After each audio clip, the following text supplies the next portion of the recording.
Hola, hola chicos. Hoy damos inicio oficialmente a la semana número 4 del incendiario. O sea, ya oficialmente pasamos la mitad. Como decía Carlos, ya vamos de bajada. Ya subimos la montaña, ahora a bajar la montaña. Y me llama la atención porque yo no sé si ustedes han subido en alguna ocasión a alguna montaña, pero se necesita esfuerzo para subir, pero también para bajar. De hecho, acá hay, no sé quiénes viven en Cali, pero en Cali hay una montaña que se llama el Cerro de las Tres Cruces y yo sufro más bajando que subiendo. O sea, siento que ya las piernas me tiemblan, que ya como que no me da para más y pensaba mucho en eso porque el camino con Dios es de perseverancia y sé que así como ha sido un desafío para mí, lo ha sido para ustedes, pero es perseverar en eso que Dios nos ha llamado a hacer y básicamente es conocerlo, amarlo y hacer su voluntad por la cual nos creó y estamos aquí en la tierra. Me encanta saludarlos, me encanta que estén acá, les doy la bienvenida a todos y el día de ayer lo que hicimos fue esa pausita que no la pudimos hacer como tal aquí en la conversación, pero trataba de tratar a nuestro cuerpo como nuestro mejor amigo. Y me llamaba la atención porque él decía como que 30 minutos de ejercicio y toma mucha agua. ¿Tomaron agüita, chicos? ¿Tomaron agüita? Está bien. Eso es importante, que podamos cuidar nuestro cuerpo, ese templo que el Espíritu Santo nos ha dado. Y me llamaba mucho la atención eso de tratar tu cuerpo como tu mejor amigo, porque creo que muchas veces le damos más amor a nuestros mejores amigos que a nosotros mismos. Es decir, como que un amigo está pasando por alguna dificultad y dice, ay, ejemplo, estoy gorda. Y uno, no, estás preciosa, pero uno en el espejo es, estás gorda, estás horrible, mírate el cabello allí, mírate, y nos vemos todas nuestras imperfecciones. Y me llamaba la atención que el desafío, o la pausa más bien, fuera tratarnos como si fuéramos nuestro mejor amigo, que de hecho deberíamos de serlo. Entonces quería como recordarles eso para que no se nos pase, para que sigamos dándonos mucho amorcito, porque es muy importante también, o sea, somos hechos creación de Dios, y decir que algo está mal en nosotros, aunque no nos agrade, es decir que Dios hizo algo malo y Dios no hace nada malo. Kate dice 18 minutos cuentan. Cierto, de a poco, no, la lograste, o sea, 18 minutos son un montón de tiempo y más cuando uno está empezando. Cuando yo empezaba, a los 5 minutos ya estaba, recójanme. Quiero darle la palabra a Brigitte. Hola, buenas noches, bendiciones para todos. No, pues digamos que en el trabajo este año iniciamos es chistoso porque estamos en un reto. Entonces es en pro también de ayudar a unos compañeros pues que están un poco por salud, de más de peso. Entonces dijimos en la mesa, como no, vamos a retarnos ¿a qué? A cuidarnos mejor. Entonces, digamos que ya hace un tiempo a nivel del agua y eso, ya tomo mucha agua. Antes era adicta a la Coca-Cola, me encantaba. Y me sorprendo yo misma que ya como que, pues sí me tomo un poquito, pero ya no es como antes, que me gustaba andar con la botella de Coca-Cola, eso pues cuando estaba en la universidad. Yo viví en Villavicencio como 2 años y allá fue donde me hice adicta a la Coca-Cola. Pero digamos que ya es como uno, de verdad, es como ¿un qué? O sea, uno empieza y se vuelve un hábito. Entonces uno empieza a cambiar esos malos hábitos por buenos hábitos y ya como que uno genera más conciencia. Entonces ha sido chévere en el trabajo porque es como, o sea, nos pusimos como inicialmente como no puedes recibir cosas dulces ni de panadería porque digamos que ahí en la mesa donde estamos llega todo el mundo a ofrecerle a uno muchas cosas. Entonces, el que reciba 1.000, llevamos una alcancía y 1.000 pesos de multa. O sea, es algo chistoso, pero que a la vez nos hace como retarnos. Y estamos en el sexto piso, entonces también lo que hemos hecho es no subir ascensor, sino subir por las escaleras. Entonces, eso. Y cada semana, pues la idea es como tener una meta y bajar algo. Entonces, el que no, tiene que pagarle desayuno saludable a todos. Entonces, yo creo que en todo es generar un hábito, en este caso ejercicio, pero pues así es con Dios en todo, ¿no? Creo que es como la secuencia de muchas cosas. Ay, no, Uri, ese reto está buenísimo. Así es empezar a generar ese tipo de hábitos porque todo eso contribuye, de hecho, a nuestra relación con Dios. O sea, si nuestro cuerpo no está bien, si las hormonas de nuestro cuerpo no están de manera estable, pues eso va a afectar también muchas cosas mentalmente, en nuestra salud, y Dios nos envía también a cuidar ese templo que nos entregó. Así que sin más preámbulos, vamos a leer la semana número 4.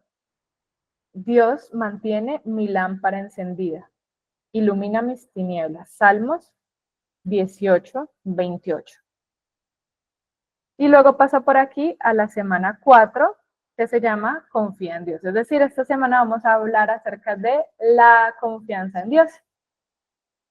Antes de dar inicio como tal, ya como al desafío y a todo lo que nos propone el diario, me gustaría que cerráramos nuestros ojitos, que dispusiéramos nuestro corazón y que pudiéramos orar.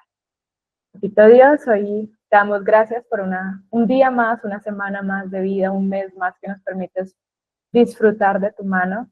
Y así como se llama este nuevo capítulo, esta nueva semana, confía en ti, queremos aprender a hacerlo. Hoy abrimos nuestro corazón de par en par, llénanos de ti para poder caminar confiadas en medio de cualquiera que sea el desafío que pongas enfrente. Sabemos que contigo, Señor, los gigantes se caen, las murallas se vienen al piso, nuestros enemigos, Señor, son esparcidos y que siempre tenemos la victoria. Y queremos descansar en tu poder, Señor, no en lo que podemos hacer nosotros. Hoy soltamos el control, te entregamos nuestra vida para que tú hagas con nosotros como quieras y quedamos bajo tu guía en el nombre de Jesús. Amén y amén. Bueno, entonces demos inicio. Este desafío incendiario de esta semana se llama Dale algo tuyo a alguien. Y dice así: cuando cumplí 18 años, conseguí un trabajo temporal que me proveyó de mi primer salario. Solo fueron un par de meses, pero nunca había tenido tanto dinero en mis manos. Estaba entusiasmado con todos esos billetes en mi bolsillo y me pudo la emoción. ¿Sabes lo que hice? En mi impulso estúpido gasté todo mi dinero comprando un teléfono móvil de última generación. Créeme, en aquella época eran carísimos.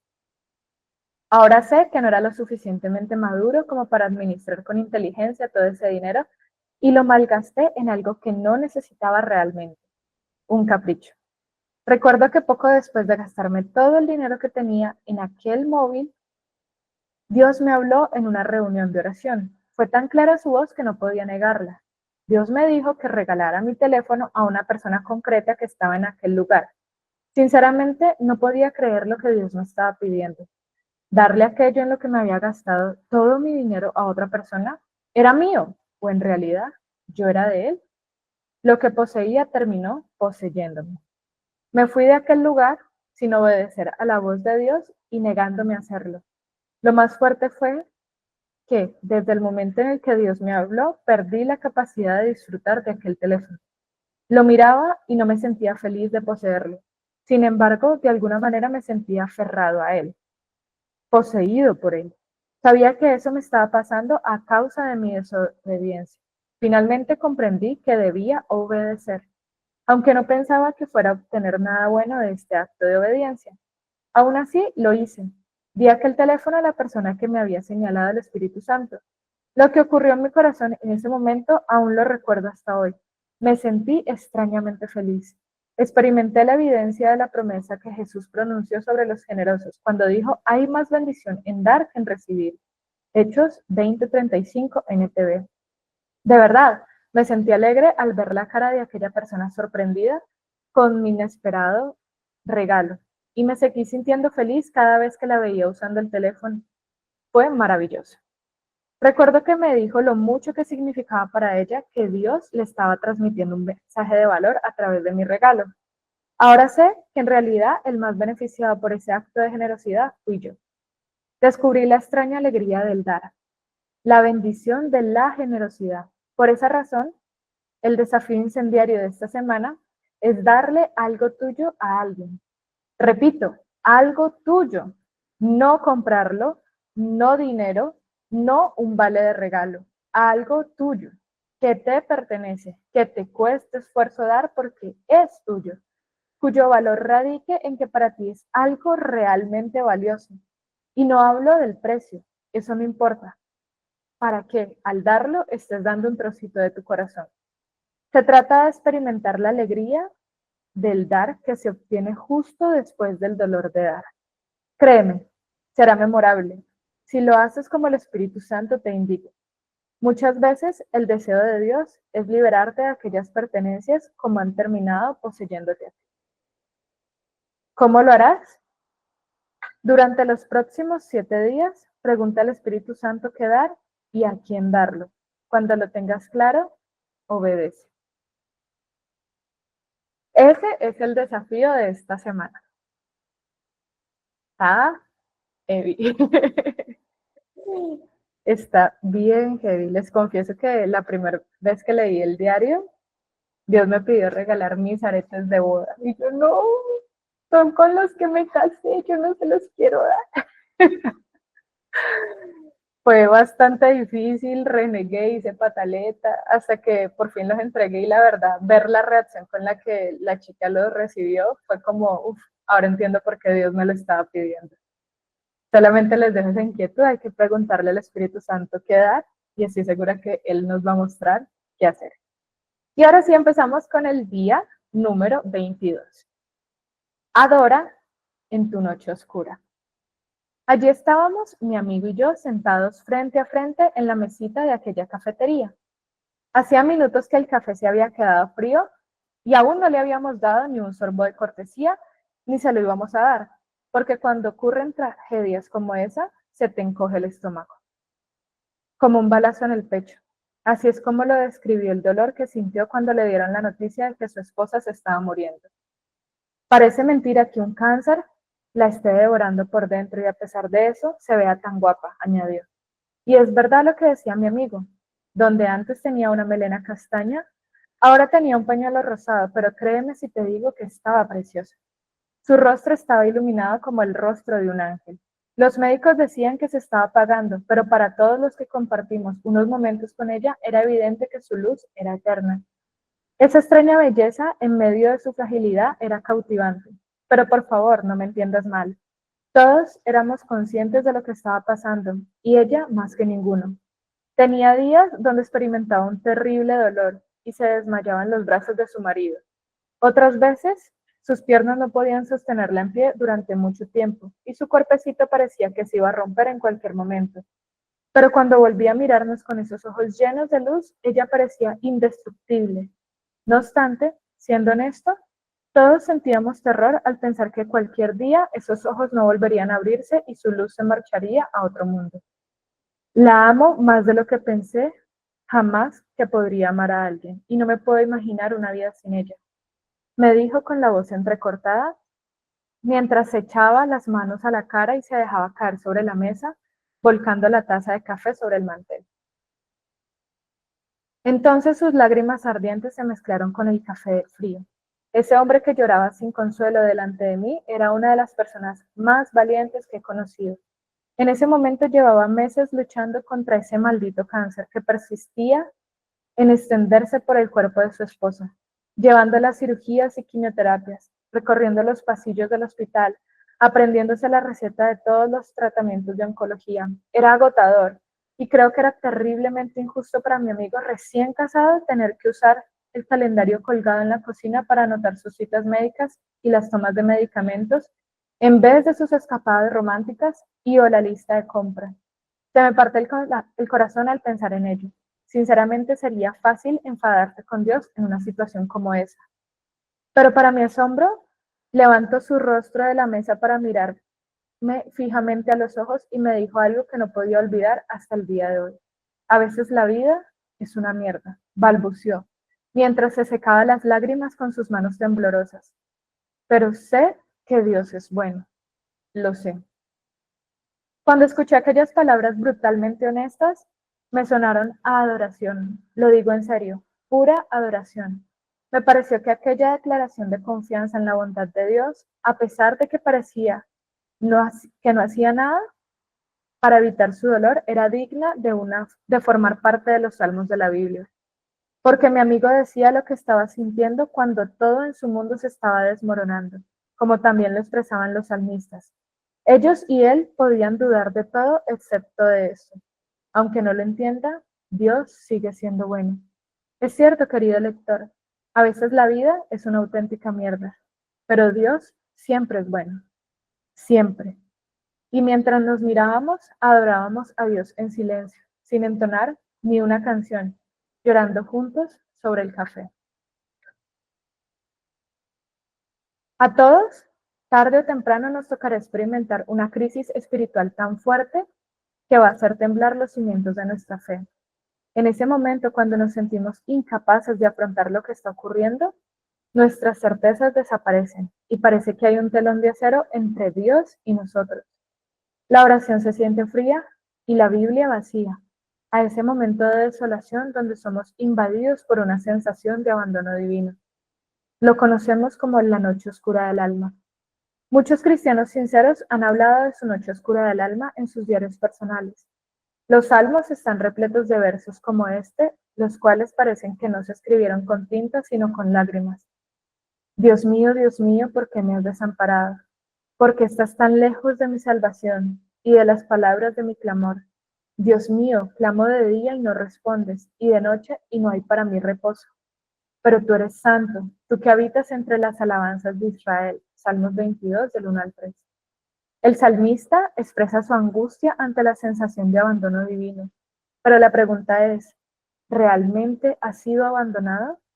Sin duda, a él le parece que sí, en ese momento. Porque una noche oscura es sombría para nuestra alma, ya que no tenemos garantías de lo que está ocurriendo tenga sentido. Y en última instancia puede ser beneficioso de alguna manera. Somos despojados de nuestro mundo tal cual lo conocemos, y parece que Dios no hace nada para evitarlo. De hecho, parece que ya no está. Pero si algo nos revelan las historias de sufrimiento de los protagonistas de la Biblia, es que Dios no nos ha abandonado, permanece a nuestro lado, pero está en silencio. En la noche oscura, Dios se queda en silencio. ¿Qué significa el silencio divino? ¿Por qué permanece mudo ante nuestro clamor? ¿Durante cuánto tiempo estará callado? Son preguntas cuyas respuestas sigo buscando. Lo que sí he descubierto en mis propias noches oscuras es que cuando Dios guarda silencio es porque está concentrada, haciendo algo en mi alma, como un cirujano en el quirófano, operando a corazón abierto. Permanece callado. Su silencio es señal de que está haciendo algo delicado, algo que requiere precisión. Tú no querrías que tu cirujano estuviera cantándote al oído mientras opera tu corazón, ¿o sí? Por esa razón, el motivo por el cual Dios no sana instantáneamente nuestras heridas es porque sabe que el camino más directo a nuestro corazón es a través de ellas. No se puede operar el corazón si no se abre una herida primero. Es imposible llegar hasta allí sin un corte. El cirujano que te sana primero te hiere. No hay otra vía para llegar hasta allí. La herida es el camino a través del cual el cirujano divino entra a las profundidades de nuestro ser y lo opera. El sufrimiento es el bisturí a través del cual Dios alcanza nuestro centro. Allí donde se entretejen nuestra mente, voluntad y emociones, donde se esconde nuestra identidad para hacer un cambio profundo en nuestro ser. La noche oscura es el quirófano de Dios. Y está en silencio. Es necesario que así sea. En la Biblia no hay una promesa de inmunidad al sufrimiento para el creyente, sino una promesa de acompañamiento, de presencia divina en medio de la noche oscura, aunque no la puedas sentir. Si tomas en serio la Biblia, solo si la tomas en serio y no como un amuleto de la buena suerte y la prosperidad, observarás un patrón que se repite constantemente en el relato. Dios dejó sufrir a aquellos que amaba y usó ese sufrimiento como una herramienta para formar algo eterno en sus corazones. Si leyeras la Biblia con un subrayador en la mano, marcando todos los lugares donde el sufrimiento estuvo presente en la vida de aquellos que Dios amaba, tu Biblia estaría llena de marcas. Dime cualquier personaje de las Escrituras y te señalaré instantáneamente momentos de angustia, fracaso, pérdida y dolor. Pero todo ese sufrimiento en las manos de Dios, en vez de destruirlos, fue usado para formar algo eterno en sus corazones. Déjame matizar que Dios no provoca el dolor, pero lo usa a tu favor. De hecho, las virtudes cristianas más preciadas se desarrollan en atmósferas de dolor. ¿Cómo desarrollarías la virtud del perdón sin el dolor de la ofensa? ¿O cómo desarrollarías la virtud de la humildad sin el dolor de la humillación? En una ocasión le pregunté a Jesús, ¿por qué permites que tu iglesia sufra tanto? A lo que Jesús me respondió, porque quiero una esposa que entienda mis heridas. El Cristo que fue herido en la cruz anhela una iglesia herida. El esposo busca una esposa a la que pueda mostrarle sus cicatrices y ella le puede mostrar las suyas, que sea capaz de identificarse con él, no solo en su triunfo, sino también en su dolor. Comprenderlo. Aquel que sufrió desea una iglesia experimentada en sufrimientos, con la que pueda profundizar. No una niña de conversaciones superficiales, no una caprichosa que espera de Jesús que le ceda todos sus antojos. Quiere hablar de sus heridas con ella y que ella pueda entenderlas. Mirarlo a los ojos con pasión y susurrarle al oído, yo también. El sufrimiento siempre nos transformará el corazón, lo embellecerá o lo corromperá, pero no lo dejará igual. Por favor, presta atención a esto que te escribo. Debido a que en la noche oscura nuestro corazón queda tan vulnerable, es el momento en el que Dios puede operarlo, pero también es el momento en el que Satanás puede corromperlo. Mucha gente, mientras está en el quirófano de la noche oscura con su corazón expuesto totalmente, es infectada por una terrible bacteria satánica llamada amargura. Este es el riesgo de la operación a corazón abierto, que se contamine con la amargura. Las consecuencias de esta infección son devastadoras para nuestro corazón, porque la amargura libera sus toxinas en nuestro sistema, tales como el enojo contra Dios, la pérdida de la sensibilidad, la ira desenfrenada, los pensamientos de muerte y muchos otros males. Entonces, ¿cómo mantener el quirófano antiséptico? ¿Cómo proteger el corazón de la infección de la amargura mientras estamos siendo operados? La respuesta te puede sorprender. Adorando a Dios en tu noche oscura. Imagino que leer esto te puede parecer una auténtica locura, pero te he comprobado que la adoración a Dios en medio del sufrimiento protege nuestro corazón de la amargura. Adorar a Dios en la noche oscura creará una atmósfera de protección para tu corazón. Impedirá que sea contaminado, lo mantendrá seguro. Satanás no logrará infectarte mientras crees una atmósfera de adoración. Supongo que por esa razón los salmistas componían himnos de adoración a Dios en medio de su dolor, porque al hacerlo protegían su corazón de ser corrompido. Incluso Jesús en su noche más oscura adoró, entendiendo que para transitar por la penumbra de aquella noche sin ser contaminado, debía blindar su corazón con adoración. Y cuando hubieran cantado el himno, salieron al monte de los olivos. Entonces Jesús les dijo, todos vosotros os escandalizaréis de mí esta noche, porque está escrito, heriré al pastor y las ovejas del rebaño serán dispersadas. Mateo 26, 31. Aquella noche Jesús iba a ser traicionado por uno de sus discípulos con un sucio beso. A pesar de que lo sabía, adoró. Aquella noche Jesús iba a ser abandonado por los que prometieron estar a su lado, y aunque era consciente de ello, adoró. Esa noche Jesús iba a ser condenado al grito de crucifícalos, crucifícalo, por el pueblo que tanto amaba, y aún sabiéndolo, adoró. Aquella noche oscura cuando parecía que el alma prevaleciera sobre el bien, que el mal prevaleciera sobre el bien, Jesús adoró. En la noche donde sudaría gotas de sangre y temblaría de miedo bajo un olivo en Getsemaní, Jesús cantó un himno en la penumbra nocturna, cuando le saltarían las preguntas y las dudas.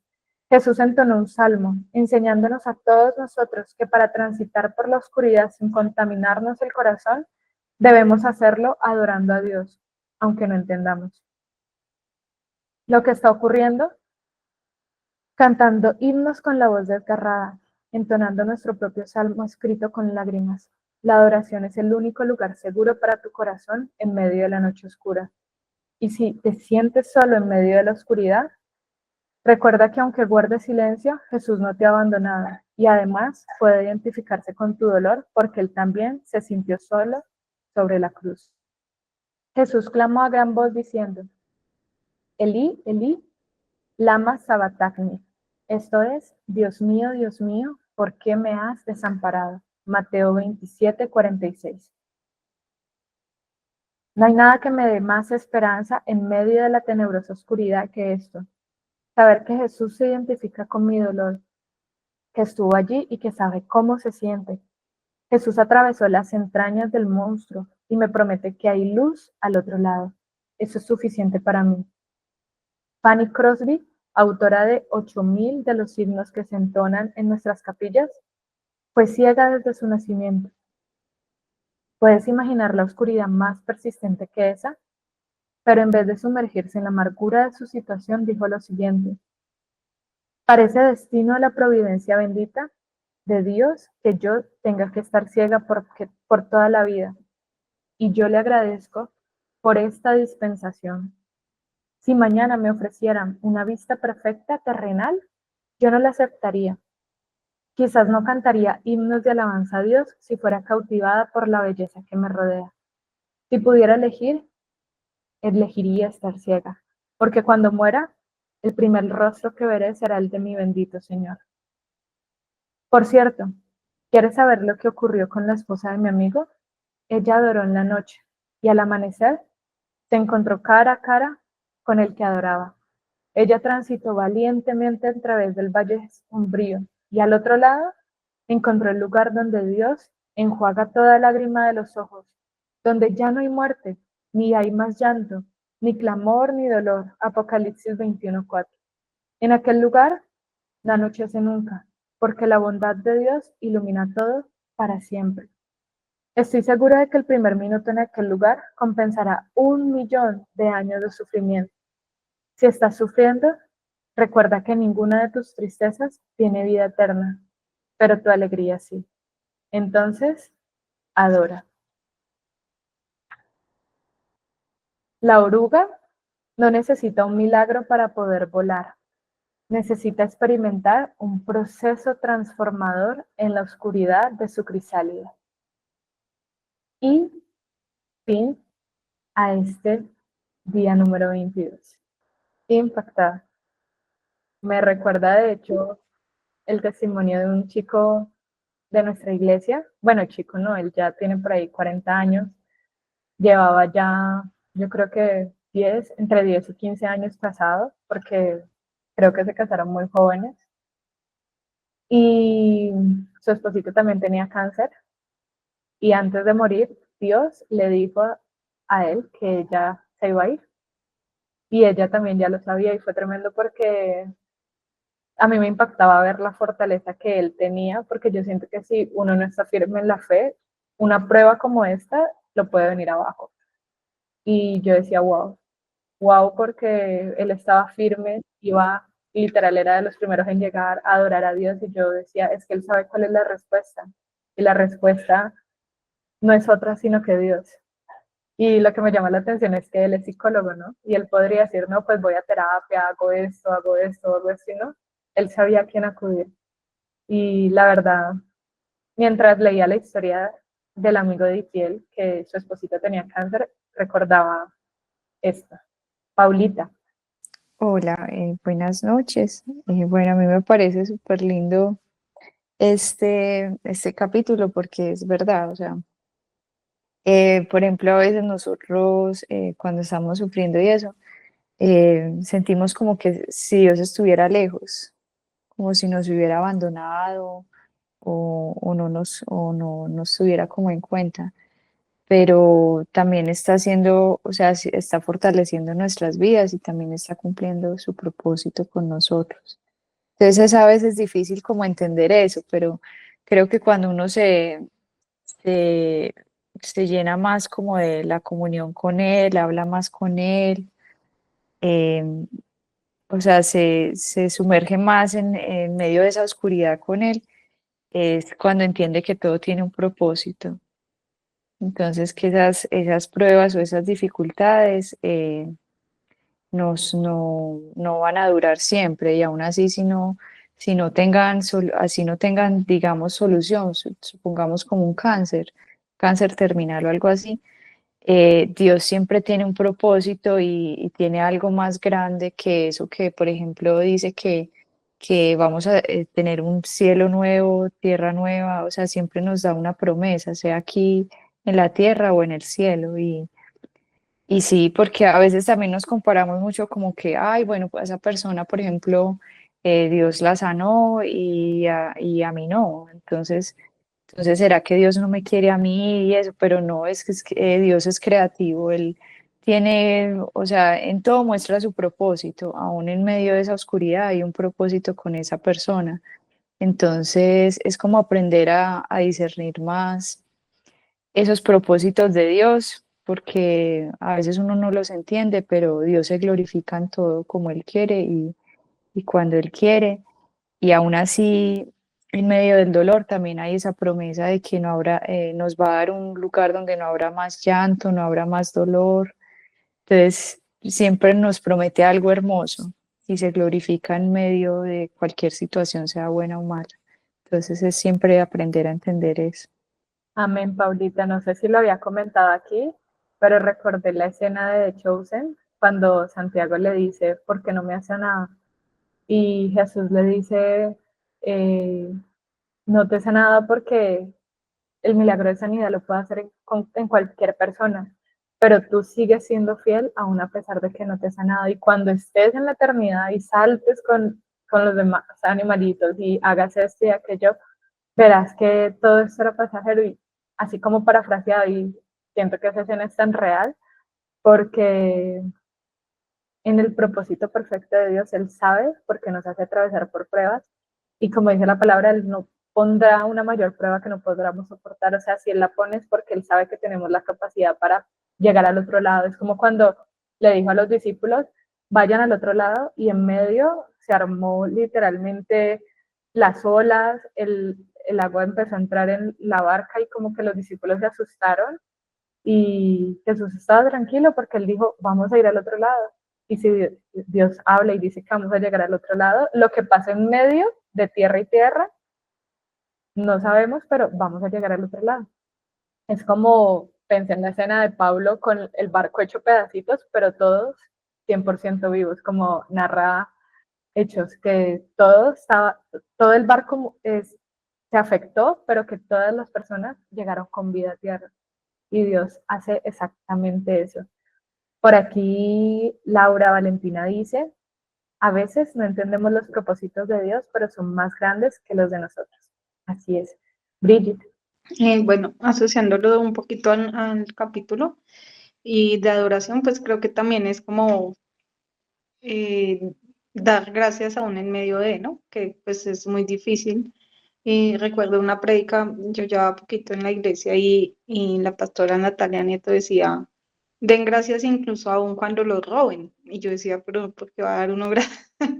Y ella decía, obviamente es muy difícil, ¿sí? Pero uno al dar gracias como que pues los cielos también se abren, ¿sí? O sea, a mí una vez me robaron la billetera, hice como el ejercicio y yo, bueno, gracias Dios porque me robaron la billetera, pero es muy difícil. Pero yo decía gracias porque sí, me la robaron, me la sacaron del bolso, pero no pasó nada más de ahí, ¿sí? O sea, es como ver lo demás y no enfocarse como en lo que pasó. Y de pronto llevándolo pues a temas de salud, que yo creo que es de pronto cuando nos vemos más enfrentados de pronto a perder la fe o cosas así. eh, o en cualquier circunstancia, yo siento que pues atravesar ese camino con Dios, pues es muy diferente a atravesarlo sin Él, ¿no? Cuando yo llegué a la iglesia y conocí a Dios, pues fue por diferentes circunstancias, diferentes razones, pero pues yo ahí no siempre creía en Dios, pero no conocía a Dios, no tenía una relación con Él. Sin embargo, sé que estuvo siempre conmigo. Yo después hacía como un análisis de todo lo que había pasado, de diferentes circunstancias en las que estuve expuesta a muchos peligros, pero Él siempre me cuidó. Entonces, y en un momento que estuve así literal como entre la vida y la muerte, yo recuerdo que la palabra que dije fue Dios y como que ahí reaccioné como de ese momento que estaba pasando. Entonces, digamos, ya después de que conocí a Dios y demás, sí, el tema de la adoración a veces es hacerlo con una canción, lo que sea, porque muchas veces pues no nos van a salir palabras, no sabemos qué decir, pero aún en medio de es como, pues digamos, siento que así funciona mucho cuando no sabemos qué decir y es como adorar, o sea, poner canción literal y adorar y cantar y ahí como que uno se desahoga y demás, pero pues sabe que Dios está ahí y que tiene el control y que aún en medio de la situación difícil algo pasa, ¿sí? Algo pasa, Él pone personas, Él pone ángeles, muchas cosas que si no estuviera, ¿sí? Si no tuviera a Dios, sería, yo le decía a mi hermana con lo que les he contado a mi mami, yo decía, ¿cómo hubiese sido pasar esto sin Dios? O sea, no hubiéramos podido.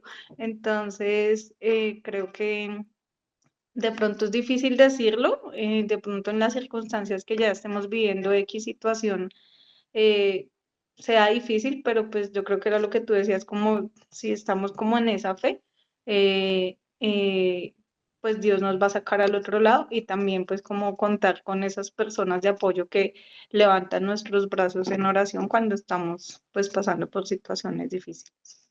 Gracias, Brigitte. Por aquí, Carito dice que qué bonito es entender que la noche oscura está creada para que nosotros podamos entender las heridas de Cristo y con el propósito de entender que Dios es más grande que nuestras situaciones y que Él siempre estará para nosotros y con nosotros. Amén. Miren que lo que decía Brigitte de todo lo que comentaba me parecía supremamente cierto porque, ¿saben? A veces uno puede llegar a ser ingrato sin darse cuenta. Es decir, cuando uno ve que alguien, ejemplo, se fue de viaje o compró algo que tú querías comprar y tú en lugar de sentir, digamos, alegría o como que, ay, qué chévere, sientes como eso feíto, pero es que al inicio de este capítulo decía que la amargura contaminaba el alma. Eso empieza a crear literalmente raíces de amargura. O sea, la amargura viene cuando tú no eres capaz de ponerte feliz por los triunfos de otros, cuando te molesta que a alguien le vaya mejor que a ti. Todo eso crece como amargura y el antídoto a la amargura es la gratitud, precisamente. Es decir, Señor, gracias porque le diste eso a esta persona, gracias porque estás obrando en su corazón, gracias porque estás haciendo aquello o es otro. ¿Por qué? Porque es que en nuestro corazón no debería de crecer esas cosas como esos sentimientos malucos hacia otra persona, porque si Dios bendice a alguien de una manera diferente de lo que te bendice a ti, y eso nos debe llevar a estar presentes. ¿Por qué? Porque estoy segura que si tú miras a tu alrededor, o sea, tienes un techo, tienes internet, muchas personas ni siquiera tienen internet, tienes vida, tienes salud, estás respirando, y todos esos son regalos de papá Dios que seguramente muchas personas quisieran tener en este momento. Tener, digamos, la dicha de ponerse de pie y bailar, y no pueden porque quizás le duele su cuerpo. Y nosotros tenemos esa dicha de poder decir, voy a levantar mis manos y adorar a Dios. Muchas personas no pueden levantar sus manos. Y estar conscientes de eso, porque cuando yo empiezo a ver que es todo lo que Dios me ha dado, no hay lugar para que la amargura y la ingratitud puedan crecer en mi corazón. Y Dios permite cosas en la vida de uno que a veces pueden llegar a ser pruebas, y por eso digo que me hacía pensar en lo que Brigitte decía, porque en algún momento yo iba caminando muy feliz en mi casa, a mí ya me habían dicho no saque el celular, y yo sí, yo no lo saco, y yo dije, ay, voy a ver la hora, y yo que cojo el celular así, y que veo que una mano pasa así, y yo, Dios mío, ¿qué pasó? O sea, literal, una moto pasó, me arrebató el celular, y yo lo único que hice fue como, lo bendigo en el nombre de Jesús. Y me fui todo el camino diciéndole, lo bendigo, lo bendigo, lo bendigo. Literal, o sea, siento que era como el antídoto para que en ese momento mi corazón no se llenara de amargura, pero lo hice súper inconsciente. Fue tremendo porque en ese entonces mi esposo era mi amigo y él me escribió y me dijo, ¿sabes qué? ¿Estás bien? Y yo, sí. Llega y me dice, me escribe por el celular de mi papá, ¿no? Y me dice, es que me acaban de escribir de una estación de policía, de un barrio que por acá se llama Floralia, que tu celular está allá. Y yo, pero si me acaban de robar, no les pares bolas, de seguro te quieren extorsionar, ignora, suprime. Y él, no, en serio, hablé con un policía y yo, ¿es en serio? Y entonces yo le dije, no, pues acompáñame. Terminé yo yendo literalmente a la estación de policía, me devolvieron el celular, yo puse la anotación de que ese señor me había robado el celular. ¿Qué pasó? Que mientras yo estaba diciendo lo bendigo, lo bendigo, lo bendigo, Dios estaba moviendo todos sus ángeles y detrás de esa situación un taxista vio lo que había pasado y se fue siguiéndolo. Y por el radio teléfono avisó para que lo agarraran. Y mientras pasaba todo esto, a mí nunca se me va a olvidar esa experiencia porque yo digo, aún en los momentos malos, o sea, por eso es que Dios dice, bendice a tus enemigos. Porque si tú te encargas de bendecir, Dios se encarga de hacer justicia. Pero si tú permites que tu corazón se llene de amargura, que era lo que Itiel nos hablaba en este día, y dejas que esa amargura llene tu corazón, pues ya le diste ventaja al enemigo. O sea, algo que aprendí es que dejarle a Dios la justicia, o sea, como que entregarle eso, es decidir soltarle el cuello a la persona que nos está haciendo daño. Es como, Dios, le suelta el cuello, tú verás si lo bendices, si lo amas, si lo abrazas, pero tú decides. Y es determinar que Dios obre su justicia, incluso si para eso, para nuestras vidas no es justicia, porque Dios es quien lo sabe realmente todo. Les quería contar eso porque se me vino a la mente y son de esos momentos que uno dice, Dios obró, y es inexplicable saber cómo Él lo pudo hacer. Berito. Hola, buenas noches. Justamente iba a dar un ejemplo similar al de ama a tus enemigos, porque claro, han pasado, bueno, en mi vida han pasado cositas y he estado como que un poco también, en cierto momento me sentí súper amargada, súper mal por cositas, porque otras personas actuaron mal contra mí y esas. Y en una de esas que estaba conversando con una amiga, yo le contaba todo el drama, así como que es que yo soy la víctima y a mí me están haciendo esto, bla, bla, bla, bla. Y mi amiga, bueno, es muy, muy linda. Me quedó viendo, ya le dije todo, obviamente hablamos del tema y después me dijo, ¿has orado por ellos? Y yo me quedé como, no me digas que ore por ellos, mira lo que me están haciendo, obviamente, en mi mente. Y, y me dijo como que, me dijo, ama a tus amigos, porque eso es lo que Dios quiere, lo que Jesús quiere. Yo sé que no quieres hacerlo, que te duele, que va a ser, al principio va a ser horrible que lo hagas, pero es algo que debemos hacer, dice, para protegernos, para proteger nuestro corazón. Entonces, yo me acuerdo que empecé a orar sin ganas, la verdad. Al principio a orar por esas personas, luego con un poquito más de ganas y luego empecé a adorar, o sea, así súper diferente, empecé a adorar, empecé a decir, bueno, Dios, dejo en tus manos y yo empezaba a adorar, adorar, adorar y cada vez, y bueno, o sea, obviamente todavía estoy en el proceso, pero creo que desde que empecé a orar y a adorar por esa situación también, como que he visto. Claro que no me, bueno, en parte sí me he alegrado un poquito por eso, pero he visto como que a esas personas, como que mi presencia los frena un poco, como que yo llego como con mi sonrisa, llego y pongo mi música de adoración, llego y pongo mis cosas ahí y las personas son como que se incomodan un poquito. Entonces digo, bueno, yo estoy tranquila, yo estoy bien porque está en las manos de Dios y Él sabrá lo que va a hacer ahí. Y yo lo único que voy a hacer es adorar y orar por eso. Y sí, no ha sido fácil, pero ahí vamos. Amén, Vero. Y como tú dices, es la mejor decisión. O sea, es que a veces pensamos que los mandamientos de Dios son como tipo, ay, no, qué aburridos. Pero en realidad todos los mandamientos de Dios nos protegen. Y creo que el de amar, bendecir, orar por nuestros enemigos protegen nuestro corazón tanto de la amargura, del odio, del resentimiento, de cosas que quieren carcomer nuestro interior y que no nos van a permitir disfrutar nuestra vida en Él. Y bueno, quiero que pasemos entonces a la hora tú, que dice así. Cuando comienzas a experimentar ciertas crisis en tu vida, empiezas a leer las historias de la Biblia de otra manera y de repente te encuentras a ti mismo reflejados en ellas. Lees esa historia que tantas veces habías leído antes, pero ahora comprendes la angustia del protagonista y dices, aquí estoy yo. Esta es mi historia. Por ejemplo, cuando experimentas una enfermedad que Dios no sana, entonces empiezas a entender las preguntas de Job. Cuando esperas durante años el cumplimiento de una promesa divina, entonces te identificas con las dudas de Abraham. Cuando tu familia traiciona o se convierte en tu enemigo, entonces comprendes las lágrimas de José. Sin duda, cuando empiezas a experimentar crisis en tu vida, la Biblia cobra un significado nuevo para ti. Y algunos textos que antes no significaban mucho, ahora se convierten en la voz de tu alma. Le ponen palabras a aquellos que no saben expresar y sus historias se convierten en tu profecía. Piensa y responde. ¿Te sientes identificado con la vivencia de algún personaje de la Biblia? Me gustaría que lo hiciéramos aquí en el chat. ¿Con qué personaje de la Biblia se sienten identificados en este momento de sus vidas? Paulita dice con Job.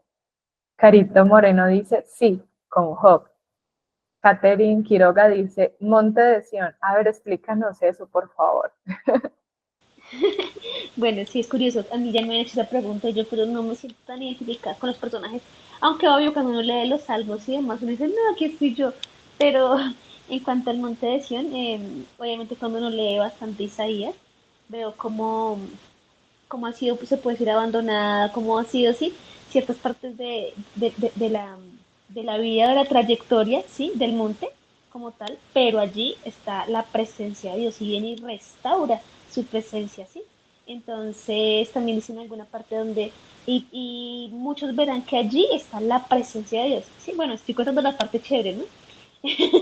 Pero la parte de la crisis es toda la parte de Isaías, entonces también dentro de sus pecados y dentro de su corrección, entonces eso. Espero haya quedado Gracias. claro. Quedó súper claro, tanto así que yo decía con quién me siento identificado, con quién me siento identificado, porque la primera vez que yo hice este ejercicio, yo estaba en medio de mi proceso, o sea, estaba en el fuego, y yo decía con Ana, yo me siento identificada con Ana, o sea, así, tal cual. Pero en este momento de mi vida pensaba mucho en Israel, y es que en este momento estoy leyendo Éxodo, cómo Dios los saca, los libera. O sea, Dios me ha empezado a enseñar mucho acerca de Israel y yo digo, ay, sí, soy Israel. O sea, Dios mío, Israel cometió tantas cabezonadas por su incredulidad, por sus dudas. O sea, ellos estaban viendo los milagros de Dios y como que, ¿qué pasa? ¿Qué pasa? Estoy ciega. Y a veces me siento como Israel, pero también a veces me siento como Abraham. O sea, estoy allí en medio de mis dos luchas. Tania dice Job, David. Vero Rojas dice con Jonás. Ay, Dios mío, Vero. No sé qué es peor, si ser Israel o ser Jonás. Bueno, pues la siguiente pregunta es, ¿por qué razón te identificas con él? Kate ya nos explicó, Jonás creo que es súper diciente. Me gustaría saber las que escribieron con Job, ¿por qué? O sea, por el sufrimiento, por las pérdidas, por las pruebas o por todas las anteriores. Y mientras piensan en esa, dice, ¿cuál es la profecía que extraes para ti de su historia? Miren que esta es la parte que más me gusta de este ahora tú dice, desde acá, la Biblia cobra un significado nuevo para ti y algunos textos que antes no significaban mucho ahora se convierten en la voz de tu alma, le ponen palabras a aquellos que no sabes expresar y sus historias se convierten en tu profecía. Y esto me parece tremendo porque nunca lo había visto así y de hecho es como que el testimonio de otra persona, no solamente de los personajes de la Biblia, sino de lo que Dios ha hecho en otra persona, es tener la certeza de que si lo pudo hacer con esa persona, lo puede hacer con nosotros. Y la Biblia misma es la profecía viva de lo que nosotros podamos vivir. Y creo que la profecía en mi vida, en este caso es victoria. Victoria, respaldo y provisión. Porque Dios cubría a Israel en todo momento y lo guardaba de sus enemigos. Entonces lo veo de esa manera. Dale, Vero. Yo quería explicar lo de Jonás porque justamente este sábado que tuvimos la reunión en la iglesia, yo lo vi a Jonás de una manera diferente. Fue justamente nuestro pastor lo puso en la vista, en el plano, ya justo estábamos en el capítulo 3 y 4, y justamente era como Jonás se enojó con Dios porque salvó a Nínive. Entonces, y el capítulo termina con la pregunta de que si yo puedo salvarlos a ustedes, ¿por qué no puedo hacerlo con ellos? Y se enfocó mucho en la arrogancia que tenía Jonás al enojarse, porque para él ese pueblo no tenía que haber sido salvado. Entonces, ahí es cuando también nuestro pastor nos preguntaba, ¿ustedes han sido arrogantes? ¿Cómo va la arrogancia en su corazón? ¿Cómo vamos trabajando con eso? Y yo me quedé así con lo mismo de la situación con estas personas que me han hecho daño y yo, ¡ah! Entonces, ahí fue donde más me sentí identificada con Jonás por esa parte de la arrogancia y la amargura que tenía Jonás en su corazón. Y, y creo que la última pregunta que le hace en el capítulo Dios a Jonás, en ese momento me sentí muy identificada con esa pregunta, como que me lo hubiera hecho a mí. Entonces, sí fue un poquito personal. Muchas gracias, Vero. O sea, tremendo porque total, o sea, tiene que ver todo con lo que estás experimentando ahora, pero yo siempre me quedo pensativa de qué más pasó con Jonás. O sea, él sí se enojó, pero Dios le mandó su matica para que estuviera bien, para que estuviera tranquilo. Entonces yo siento que Jonás en últimas terminó entendiendo la bondad y el amor de Dios para la humanidad en general. Betsy dice, creo que en estos momentos con Abraham, mi fe está siendo tratada a full. Bienvenida al parche. Karen dice, con Esther, por el proceso riguroso de belleza, me quitaron los brackets, me cortaron el cabello, porque trabajo en la alcaldía de mi localidad. Y Kate dice, Salmo 125 del 1 al 2, los que confían en Jehová son como el monte de Sión que no se mueve, sino que permanece para siempre. Como Jerusalén tiene montes alrededor de ella, así Jehová está alrededor de su pueblo desde ahora y para siempre. Isaías 30:19, ustedes los que habitan en el monte Sión, en Jerusalén nunca más volverán a llorar, porque el Dios misericordioso se apiada de ustedes y les responderá cuando oiga la voz de su clamor. Carito Moreno dice, admiro mucho a Job, de que aún habiéndolo perdido todo y enfermo, él siguió adorando a Dios con ese amor tan grande. Me encanta. Muchas gracias, chicos, por sus aportes, esas promesas que envió Tato están preciosas. En resumen, es entender que debemos adorarlo. Hay cosas que no vamos a entender, hay cosas con las que quizás no vamos a estar de acuerdo y como dice Vero, me agarro con Dios, pero ¿quiénes somos nosotros? O sea, pienso mucho en ese versículo que habla Isaías, que es como acaso la olla va a discutir con su creador. O sea, no tenemos nada que discutir con Dios. Dios desde su soberanía ve absolutamente todo y sabe que es lo mejor para sus hijos y su creación. Simplemente confiar. Pau.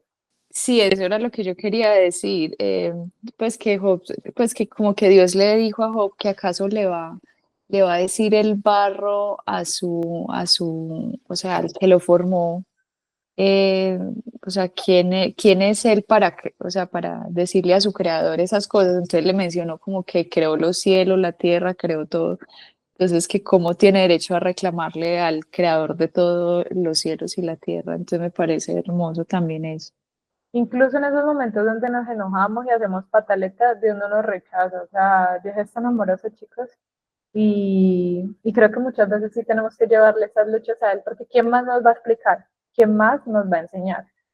Y es entender que en sí somos el cuerpo de Cristo. Y si una sola partecita del cuerpo está mal, todos somos afectados. Y todos estamos trabajando para la misma causa. Todos estamos trabajando para el mismo Dios. Me gustaría que oráramos para terminar este tiempo tan especial. Gracias por cada uno de sus aportes, de verdad. Aprendo mucho de ustedes. Les invito a cerrar sus ojitos. Papá lindo, gracias. Gracias por este día. Gracias porque creo que tú estás sellando en nuestros corazones una adoración diferente, esa adoración de la cual hablas en tu palabra, que tú estás buscando adoradores que te alaben y te adoren en espíritu y en verdad. Sabemos que hay cosas con las cuales luchamos, hay cosas que no entendemos, pero a ti no hay que entenderte, a ti hay que amarte, obedecerte, servirte, disfrutarte, porque tú eres nuestro Dios. Y hoy nos despojamos, Señor, y te pedimos perdón por toda arrogancia, por todo orgullo, por todo enojo, por todo rencor, por las veces que hemos intentado tomar la justicia en nuestras manos cuando eso solamente te corresponde a ti. Te pedimos por favor que nos ayudes, Señor, a amar a nuestro prójimo, amar a nuestros enemigos, amar a aquellos que nos lastiman, Señor, a verlos con tus ojos. Hoy te pedimos por favor que amplíes nuestro entendimiento para ver que muchas de esas personas están obrando desde sus heridas, desde su dolor, Dios. Y gracias a Dios, gracias a ti, contamos contigo y con tu presencia. Te pido por favor que descontamines nuestro corazón de la amargura, de todo resentimiento, de toda culpa, y que podamos disfrutar la vida que tú has planeado para nosotros, Dios. Hoy te damos muchas gracias por ese amor inagotable, porque tú no te detienes en dar más a nosotros. Tú nos diste absolutamente todo, nos entregaste a tu Hijo, a pesar de que nosotros mismos fuimos ese enemigo. Nosotros mismos pudimos haber sido ese Judas, ese Pedro, ese Tomás. Pero ahí estás tú restaurándonos una y otra vez. Gracias por tu bendita gracia, Señor. Gracias por cubrir nuestros pecados y llevarnos a conocerte más. Hoy decidimos confiar en ti, decidimos confiar en tus planes, no en lo que nosotros vemos, sino en lo que tú haces, Señor, por nuestro bien. Y te adoramos y te damos toda la gloria a ti, papá. Te amamos infinitamente. Te pedimos, por favor, que sea una noche tranquila, llena de tu paz y de tu descanso. En el nombre poderoso de Jesús. Amén y amén.